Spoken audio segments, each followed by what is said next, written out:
Et bonjour à tous, on se retrouve pour une nouvelle vidéo sur les graines.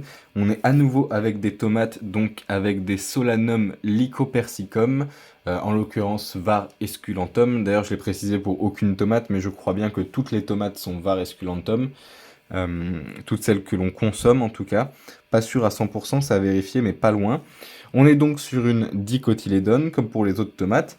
On va avoir ici la variété Money Maker. Et on va avoir ici la variété ananas. On va en parler très rapidement, enfin très rapidement, on va en parler tout court. On va commencer par la Money Maker.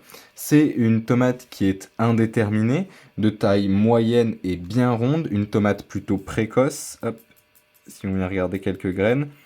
Alors là, c'est des graines qui normalement ont été ébarbées, mais j'ai vu qu'il restait plein de poils dessus, hein, si on vient regarder de près. Voilà, il y en a là sur le bord où on voit vraiment pas mal de poils. Je vais vous zoomer tout ça, si je vais dans le bon sens. Voilà, on distingue quand même, on distingue les poils sur certaines graines, là où d'autres, comme celles qui sont toutes les trois là, oh mince, hop, voilà, toutes, les deux qui sont ici, là, ou les trois qui sont ici au bout de mon doigt n'en ont pas du tout. Et les zones plus blanches, en fait, c'est les endroits où on voit encore des poils. Euh, on distingue quand même la forme typique des graines de tomate, l'espèce de hop, de petites escargots dessus. Alors à la caméra, je vois qu'on le voit beaucoup moins bien, mais à l'œil nu, on voit bien l'espèce d'escargot. Je crois qu'on le voit encore plus sur les ananas, donc je vous montrerai ça. On est du coup avec les Moneymakers sur une graine qui est assez sombre quand même, hein. La ananas est plus claire, il y a beaucoup de tomates qui sont plus claires. Il y en a qui sont encore plus sombres. On parlera notamment des Choco Previa, si je dis pas de bêtises, qui ont une graine vraiment très brune. Ici, on est sur un beige assez foncé et plutôt sur une petite taille. On est donc sur une variété précoce, pardon, de taille M bien ronde, avec un calibre de 60 à 80 en moyenne. On est sur des fruits qui ont une couleur rouge assez profonde, une variété qui est adaptée particulièrement au milieu humide, au milieu frais et aux étés courts, mais qui est aussi très adaptée à la culture sous serre. C'est d'ailleurs pour ça qu'elle est très utilisée, hein, parce qu'elle va bien dans des environnements où d'autres tomates ont du mal et qu'elle est très adaptée sous serre. Donc elle est très utile pour ça. On va redézoomer, hein, j'ai un peu zappé. Hop.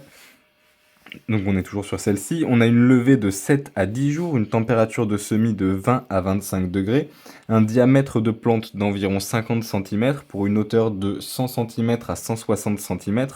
On a une rusticité de 3 degrés, donc elle peut se cultiver assez tôt et finir sa culture assez tard. Et on est sur une variété relativement ancienne. J'ai pas pu trouver l'obtention de celle-ci en particulier. C'est un peu dommage. En ce qui concerne en revanche la tomate ananas, alors si on vient regarder les graines déjà, vous allez pouvoir observer qu'elles sont plus petites et beaucoup plus jaunes, beaucoup moins foncées.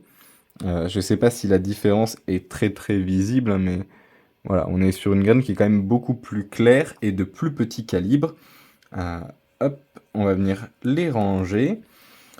On est du coup sur une variété qui est cette fois-ci très ancienne, donc plus ancienne que la Money Maker pour la ananas, qui est tardive également, là où toutes les autres tomates que j'ai présentées, je crois, sont des tomates précoces. Là, on est sur une tomate qui est du coup tardive, ou mi-tardive selon les descriptions. Personnellement, je la considère plus comme tardive, et j'ai vu pas mal de sites la considérer comme tardive, donc je vous dirais plutôt tardive. Elle est originaire, donc elle a été créée et déposée aux US, au Kentucky. C'est des fruits, enfin pardon, une plante qui va faire un diamètre d'environ 60 cm pour 1,30 m à 2 mètres de hauteur. Alors à chaque fois qu'on donne des hauteurs comme ça, c'est entre guillemets classique, plein champ dans la nature. Enfin, ça va pas être forcément dans une grosse usine à tomates qui va planter ses tomates en février et les exploiter jusqu'en décembre dans une serre chauffée, etc., où les pieds peuvent faire 10 mètres, voire plus. Là, c'est une taille normale.